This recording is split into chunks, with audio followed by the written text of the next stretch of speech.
There's a reason they offer a higher pay for working the night shift. Besides the obvious part, many people just aren't night owls. There's also the very long list of things that could go wrong at night at work, and often do. Here are a few reasons you might want to reconsider that higher paying night shift job. Enjoy.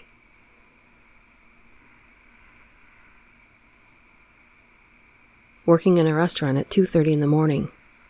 Some dude shows up and is just watching us through the front window. Seemed drunk at first. Ignored him for a few minutes, turned back around, and he had a huge rock in his hands, lifts it above his head, and slams it against the window, shattering the outside layer. He then looks directly at us and says, "I'm going to kill all of you." We dialed the police immediately and armed ourselves with kitchen knives. He wandered back to his car and sped off. The cops got there maybe 8 minutes later, but it seemed like 30 at the time. They couldn't find the guy. We were robbed at gunpoint a few nights later. I just walked out and never went back.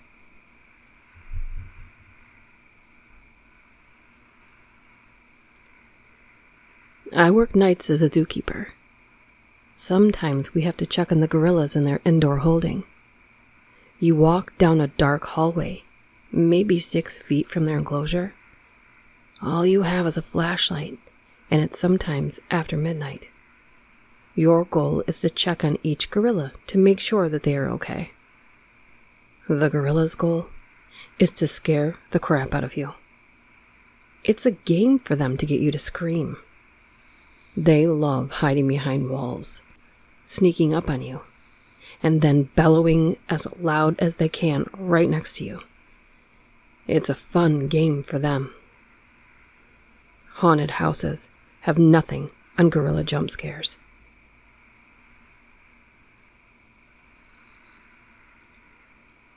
I did 2 weeks of overnight shift as a favor to my store manager. Went outside to let a member of staff in and saw a body on the floor by the ATM. It was a very cold night, so I went and checked on him, thinking he was homeless. Nope, dead body. Turned out he had a heart attack while he went to the ATM to draw out cash for a taxi. I watched the CCTV to gain some understanding for my own sanity, and it happened so quickly. Coroner said there would have been nothing I could have done if I had been there when he had the attack. Safe to say, I never did overnights again. Worked overnights in a lab. One night there was a guy at the bus stop at the end of the drive leading to our building. It was exceptionally weird because there are no buses running until morning. He had a backpack on, and the whole 8 hours, he just stood there with his back to the road, staring at our building.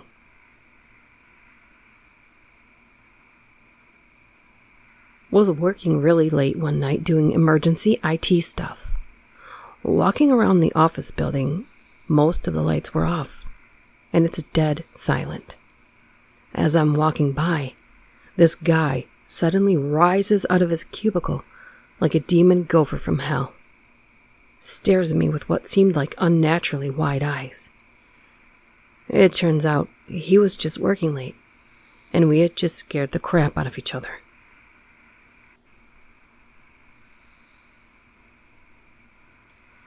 I used to work at an ice cream factory from 6 p.m. to 6 a.m. Second day on the job. This line leader was trying to unclog compacted cookie dough from the machine. Used her finger. It chopped off the end when it unclogged and started again because no one stopped it. I'm still new. I'm still fresh and new, as in helping her out and learning. She jumps off the ladder and yells, "It cut my damn finger off!" I froze in fear. She pushed me aside, grabbed all the paper towels, and booked it to the ER. We found her fingertip in the ice cream catch a few minutes later. Had to trash the entire batch and start fresh. Just before my days off, and I had to come back in the next day short-handed. Yes, we did find the bit of her finger, cleaned it and put it on ice, took it to the ER, and she got it reattached.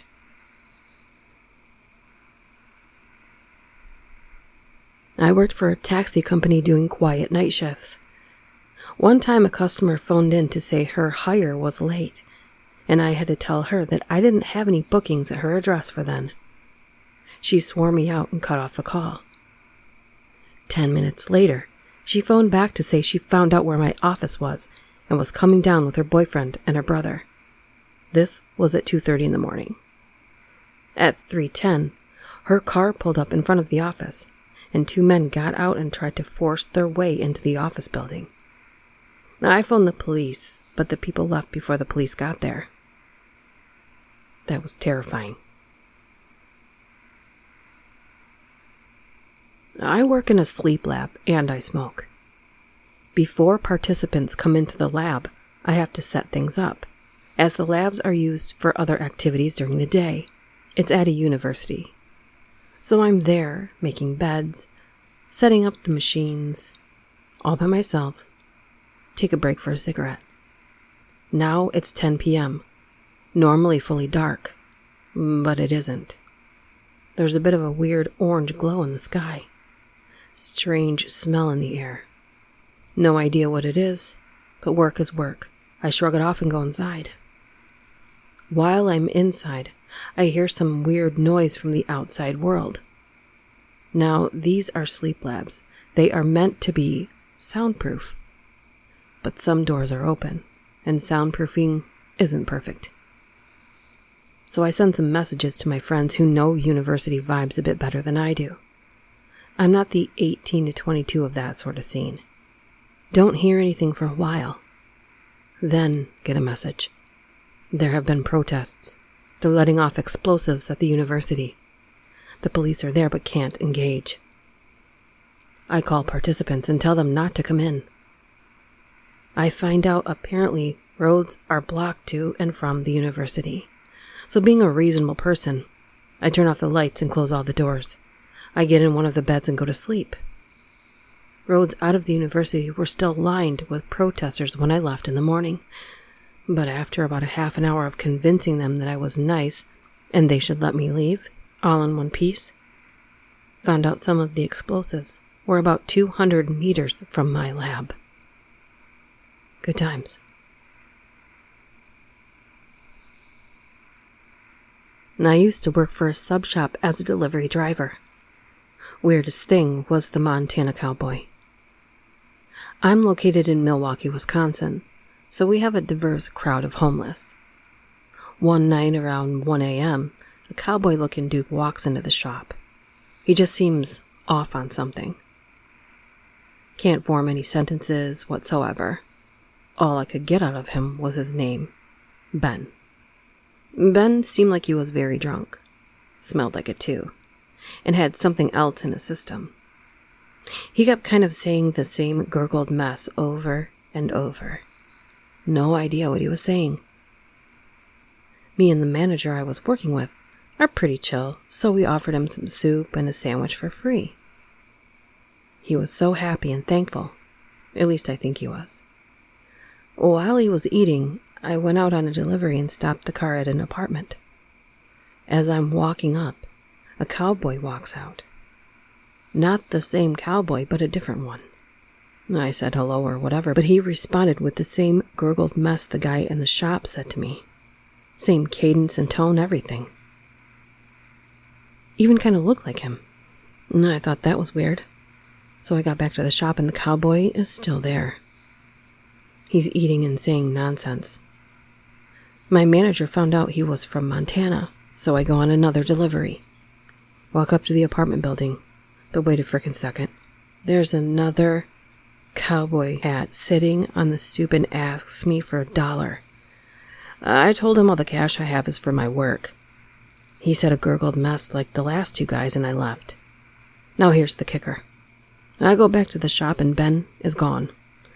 So I go my last delivery around 3 a.m. and pull up to a house. It's lit up inside, and I can see people are moving around in the shadows on the window. I knock on the door. Who answers? Ben.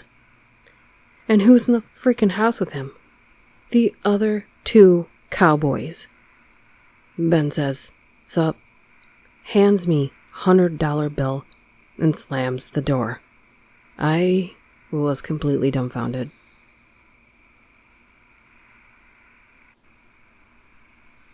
I used to work third shift security in a neighborhood near a university.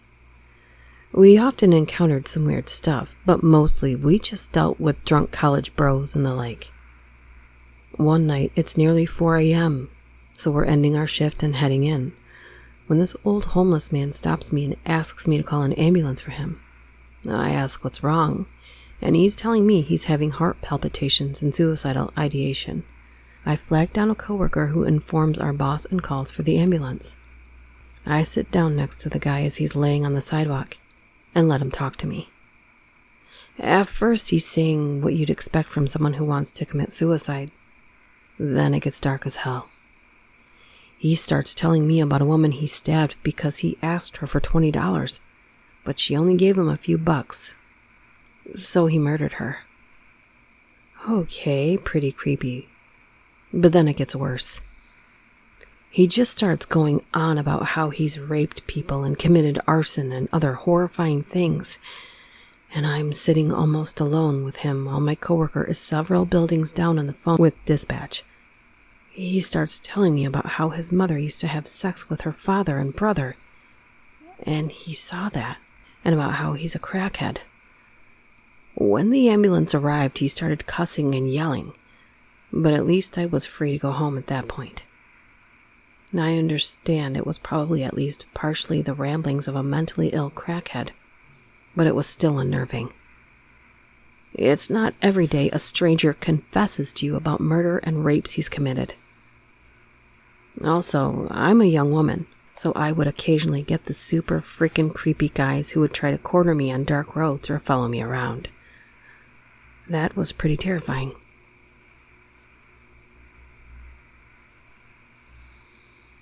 I worked overnight at a pasta plant during my teens. One night, my dad showed up out of nowhere. He worked there, he was the quality control manager, and told me we were going home.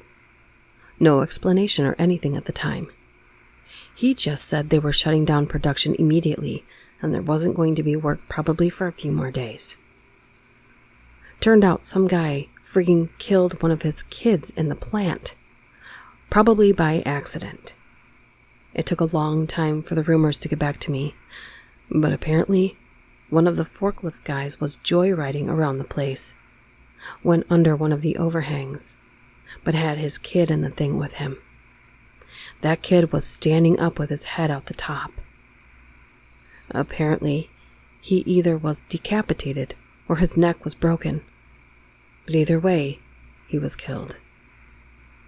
It was creepy how it happened in the place, and it couldn't have been far from me, but I had no idea.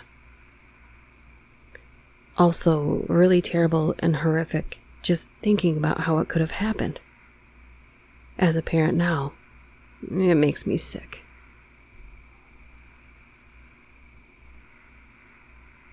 I used to be a bouncer at several different locations in the Toronto downtown area. I enjoyed working on the patio when I could, despite not being a smoker, because talking to people made time go by faster and hey, easier to get phone numbers. There was this one place I worked that always had crazy crap happen. The patio was always a weak chain-link fence with some tarp thrown over it. The club was cheap, so the fence didn't cover the entire area, so I had to be watchful of people trying to sneak in. One night I felt lazy, so I stood in the opening with my back to the street. I was talking to some people trying to kill the time. I felt some guy stand behind, coming in from the street. This wasn't too unusual. Some people get turned away, and when they see me, try to bribe their way through the patio entrance. I was having none of it, so I puffed myself up, determined to ignore him, until he gave up on me noticing him. After 10 minutes of this, I started getting a bit creeped out because the guy was just standing behind me, without saying or doing anything. I turned around to tell him to screw off, but I stopped mid-sentence. This guy was a bit taller than me, and I'm 6'2", kinda lanky, very well dressed. He was also covered, from head to toe, in blood, completely drenched. I thought he'd been in an accident, so I dropped my tough guy act and started asking him if he was okay, if he needed an ambulance. He calmly responded, "Nah, he's good. He just wants to find his brothers." I was like, "Are you sure your brothers are here?" He insists that they are, and told him they'd be in X city, not anywhere near Toronto where this club is located. After his complete obliviousness to what city he's in, the fact that he's soaked in blood, and his intense stare, like he wasn't even blinking, I called my boss up. When my boss appeared, I gave him a quick rundown of what happened. He talked to the guy very briefly, then told him he'd assist. He went and got some patrolling cops. When the cops appeared, one of them lightly touched the bloody guy in the shoulder. And that's when he started screaming incoherently and tried slashing at him with a small knife that had been concealed in his pocket. The cops, my boss, and I subdued the guy until he could be cuffed and placed inside a cop car. The guy was screaming loudly and struggling to hulk out of the cuffs. The cuffs cut deeply into his wrists the entire time. To this day, I still have no clue what the hell that was about.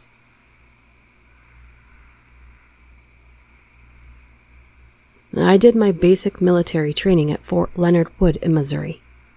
Our barracks were old, dating to around the 50s or 60s.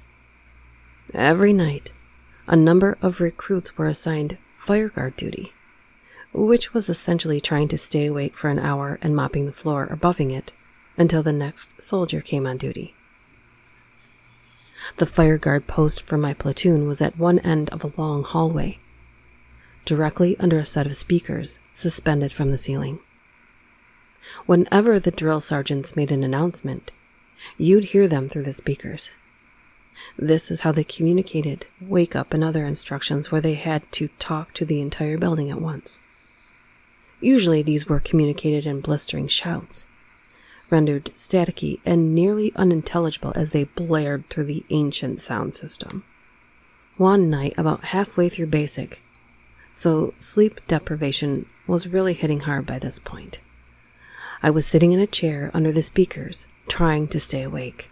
The speakers crackled to life, and I immediately perked up. Unusual for an announcement this time of night, but it wasn't outside the realm of possibility. The voice was soft, barely a whisper. A woman's voice. "Private, get everyone outside right now." The comm line remained open, a low hum hissing through. The voice again. "Right now, Private, everyone outside." Weird. Not that it was a woman's voice. It was co-ed basic training and we had a couple female drills. But for it to come across so softly was very strange. When the brown rounds used the intercom, it was full, shouting voice.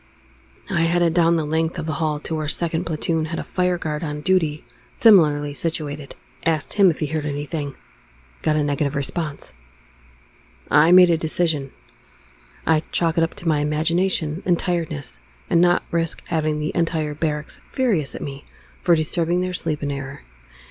If it was one of the drill sergeants messing with me and I got in trouble for not waking everyone up, at least I'd be the only one getting smoked. Nothing happened the rest of the night, and I put it out of my mind until the very end of basic, when we had our 3-day field training exercise. We made it through, and the drills started treating us like real humans, almost, again. As we completed the last day of the exercise, which was a near live fire night march to attack scenario, we all gathered around the fire. The drills got to talking, then got to telling stories, then got to telling ghost stories about the base. My drill, a male, told the story of the first female drill sergeant on Fort Leonard Wood. Can't remember when it was, 70s, 80s, but it was decades ago.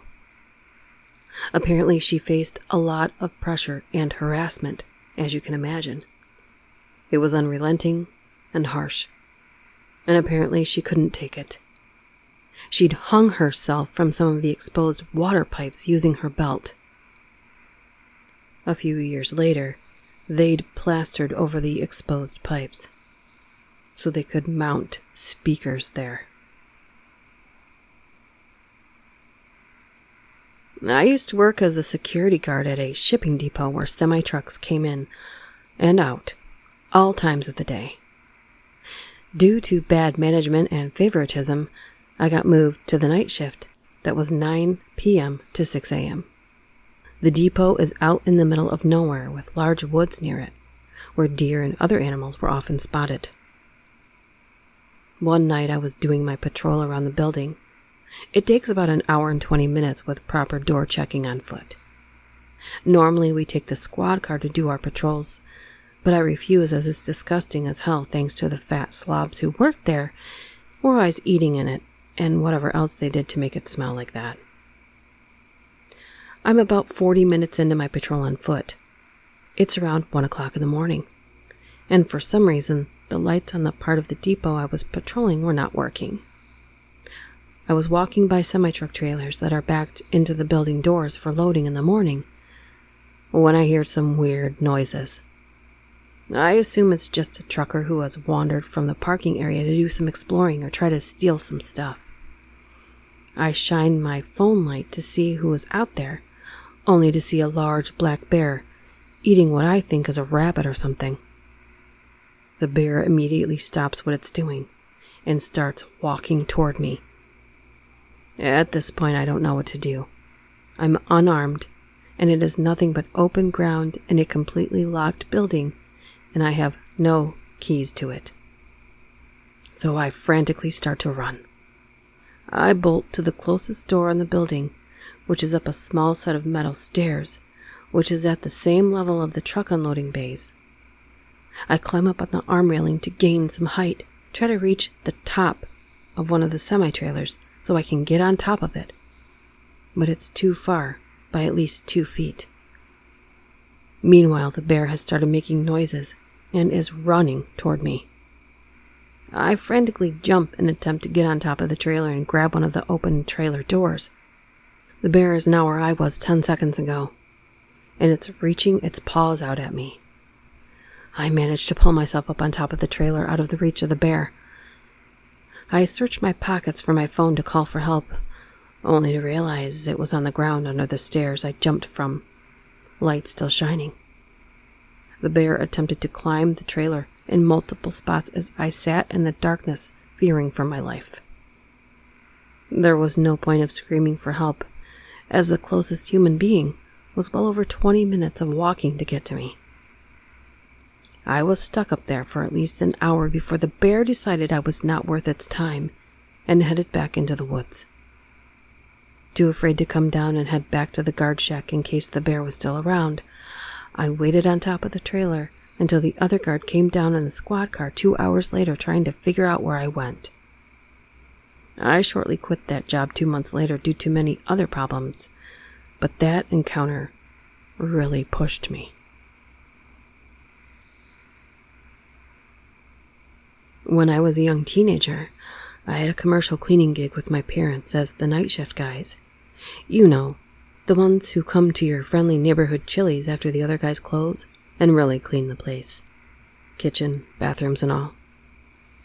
The restaurant was located in a fairly busy area of town in a mini strip mall, so we weren't really concerned about security since there was always someone patrolling riding around the strip's parking lot to make sure there was no trouble. Well, this particular night, it was just myself and my mother cleaning one of our nightly buildings by ourselves, while my pop and sister were doing the other ones across town.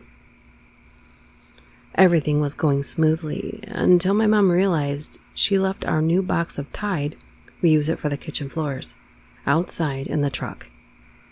Me, being unfazed by the aspect of being alone at 1 o'clock in the morning, chose to go get it, and right when I was locking the door to the truck and inching my way back inside, I noticed a guy standing across the parking lot, just staring at me. He wasn't moving or anything like that, just staring. Creepy as hell, so I merely walked back inside and made sure the door was locked before continuing to do my business. When I moved out of the kitchen into the front dining area to begin mopping, that's when I noticed that the super creepy guy was now standing beneath the front door awning outside, staring in the glass, looking at me. Dude practically screamed homeless with his disheveled clothes, long stringy hair, and thick, wild beard. But honestly, it was his eyes that really freaked me out. I can only describe them as utterly soulless. Beginning to get freaked out, but not wanting to be rude, I gave him a quick glance before going back to do my work. But before I could really do it, he started slowly and almost rhythmically pounding on the glass with his fists, still staring intently at me. At that point, I was pretty much done with trying to be patient with him, and promptly yelled at him to piss off. My mother heard me yelling from the kitchen and came out to see what all the commotion was. I told her while pointing at the man. The moment I did that, though, I saw my mom blanch and then slowly begin to back away. She grabbed my wrist and urged me to do the same, but wouldn't let me turn around to see what the hell was up. We reached the back stockroom of the restaurant and stayed there while Mom called the strip security guard to let him know what was up. Later that evening, after the security guard came and checked the place, he said there was no sign of the guy, but there, at the front door of the restaurant, he found a discarded straight razor lying in the middle of the pavement, and another in the bushes at the place he had been pounding on the glass. My mom said that when I had called her over and looked away, he had grinned at her and I both and held up the knife to tap it on the glass. We no longer work nights, but still, whenever we do get the occasional call for a deep clean, I always have my weapons on me, just in case.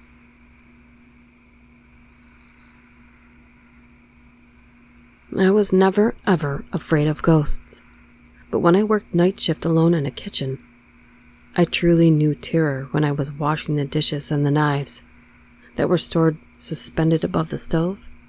They started lightly clashing against one another. I have no idea why, but the light sound of steel against steel is truly terrifying.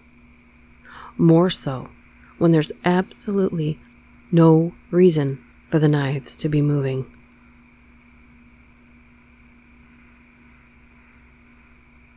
I watched security cameras for a transport company in Detroit. It was roughly 2 o'clock in the morning. I'm watching the cameras and notice a woman in a nightgown, standing, also barefoot, at the end of the driveway. The facility is fenced and gated. I kept an eye on her as she hovered there for about 5 minutes, not really moving, just swaying back and forth. There weren't too many people working that late, but I let everyone at the facility know that there was a woman standing outside of the gate. One driver decided that he didn't care. He needed to hit the road. When he exited the gate, the woman walked in front of the truck, blocking him. I immediately phoned the police. He blared his horn. She then rushed to the side of the truck and attempted to open his door aggressively.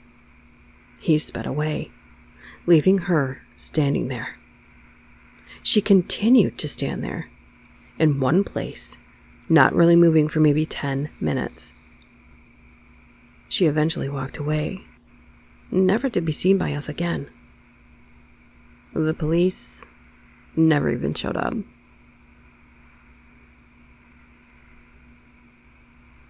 Night shift in a dormitory for sick and autistic children. Reading Night Shift by Stephen King and thinking this is actually not a good idea. The stories made me nervous in a half-lit corridor full of dark rooms and strange noises.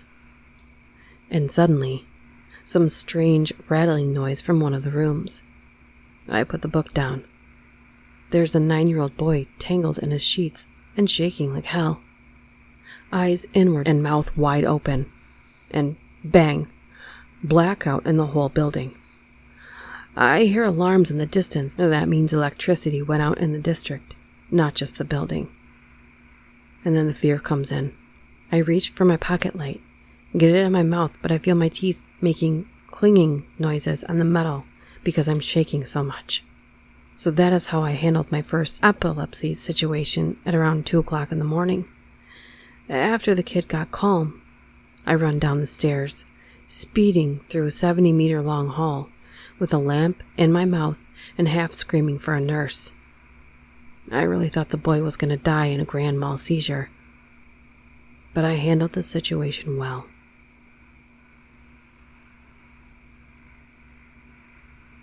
As an undergraduate at a state university, I got a job on campus as a custodian assistant. The shift was 6 p.m. to 2 a.m. They were good about letting you get your max 20 hours a week, just about any time in between those hours. In theory, we were helping out the full-time state employee custodians, but in practice, once you knew what to do, you were responsible for an area by yourself. Some of the buildings I worked in were kind of old, early 20th century classroom buildings, with faculty offices in between. One building had a nice little movie theater dedicated to silent film legend Lillian Gish, who was born nearby. I think film classes would meet there. In the lobby were stills and posters from Lillian Gish's movies. I had to go on there, pick up, vacuum 1 night a week. In the quiet dark theater at midnight, with no one else in the building, the old-timey movie stills and posters of the actors wearing the ghoulish Carnival of Souls pancake makeup kind of creeped me out. No big deal. Just feel a little unnerved with the freaky eyes of the now-dead actors looking on. I graduated, and a year later returned for graduate school. During the summer semester, I got my old job back, and one night got assigned to clean the building with a theater. Later, in the evening, I go to clean the theater.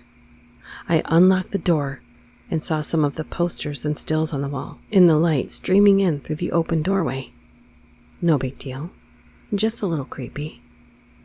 I flipped the switch for the lobby lights and just about had a heart attack when I saw Lillian friggin' Gish standing a few feet away. It turns out they added a new exhibit while I was away.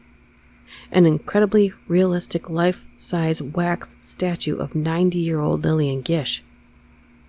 For half a second, I didn't know who was there in the dark or whose embalmed corpse was in there with me.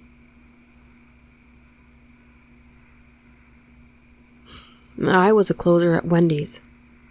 Someone pulled through the drive-thru after we had closed at 2 a.m. or so. I opened the window to tell them we were closed.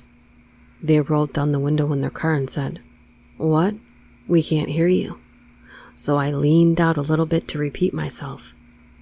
The driver in the car grabbed me and tried to pull me through the drive-thru window. I got free, locked the window as they sped away. My work has me walking and running around the whole plant all shift. We usually cover around 12 to 16 kilometers on a good day. Combine this with Ontario's negative 30 Celsius winters and a deadly crosswind caused by open shipping doors, makes for a pretty rough shift. I was close to death 4 hours into my shift, so my coworker told me she'd cover for me while I went and took a quick nap in my car. I parked in the cat assembly plant's parking lot across the street from ours, so the supervisor couldn't see me, like my coworker told me to. No more than 15 minutes into my 3 a.m. nap, I was startled awake by someone tapping on my window. Looking around, the parking lot was deserted. Whoever woke me up must have either ran away in the seconds it took me to open my eyes, or evaporated. I decided to head back into work and told my coworker about what had happened.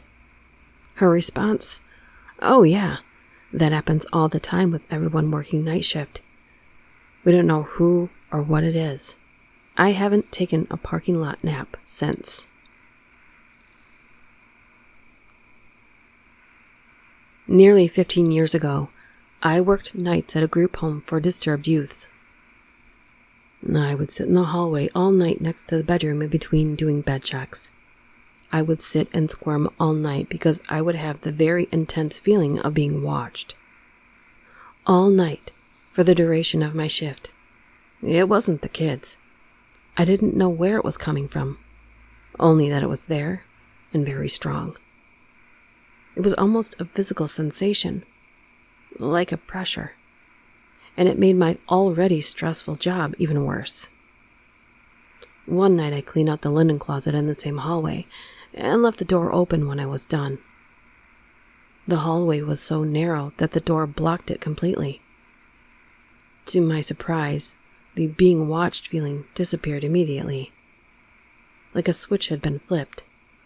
I was relieved and grateful, and didn't question it. I planned to leave the door open during my shift from then on. Problem solved, right? No. Maybe 2 nights passed peacefully before it happened. I was sitting in between doing bed checks, directly in front of bedroom 3. My head was turned, looking into bedroom 2, when movement from the hallway caught my eye. I slowly turned my head to look down the hallway and froze. I'm shocked to this day that I managed not to scream or piss myself. The linen closet door was now halfway open. There was a tall, elongated person-shaped thing hunched over the back of the door, gripping it, with its head peering at me over it. It didn't have a face or clothing. It was flesh-colored with elongated arms and legs. It was taller than the door, easily 7 feet. It didn't have a face, but there was no question that it was staring at me. I was frozen in shock, gurgling. I then ran into the staff office and locked myself in the bathroom, shaking, only to immediately run back out because of the kids. In my head, I was screaming, "The kids are out there with it." Everything was quiet. Kids were still asleep. Closet door was still halfway shut. My stuff all over the floor where I dropped it. I was completely panicked and called my sister. I was crying, babbling. She'd thought I'd been attacked and wanted me to go home. I was in such a state of shock that I couldn't even think of an excuse to go. Like a jackass, I sat huddled in the staff office until the scheduled relief staff came in some 6 hours later. I didn't tell anyone but my family. I always left the door open after that, reasoning that whatever it was, it could look all it wanted. But please, Lord, don't come near me again.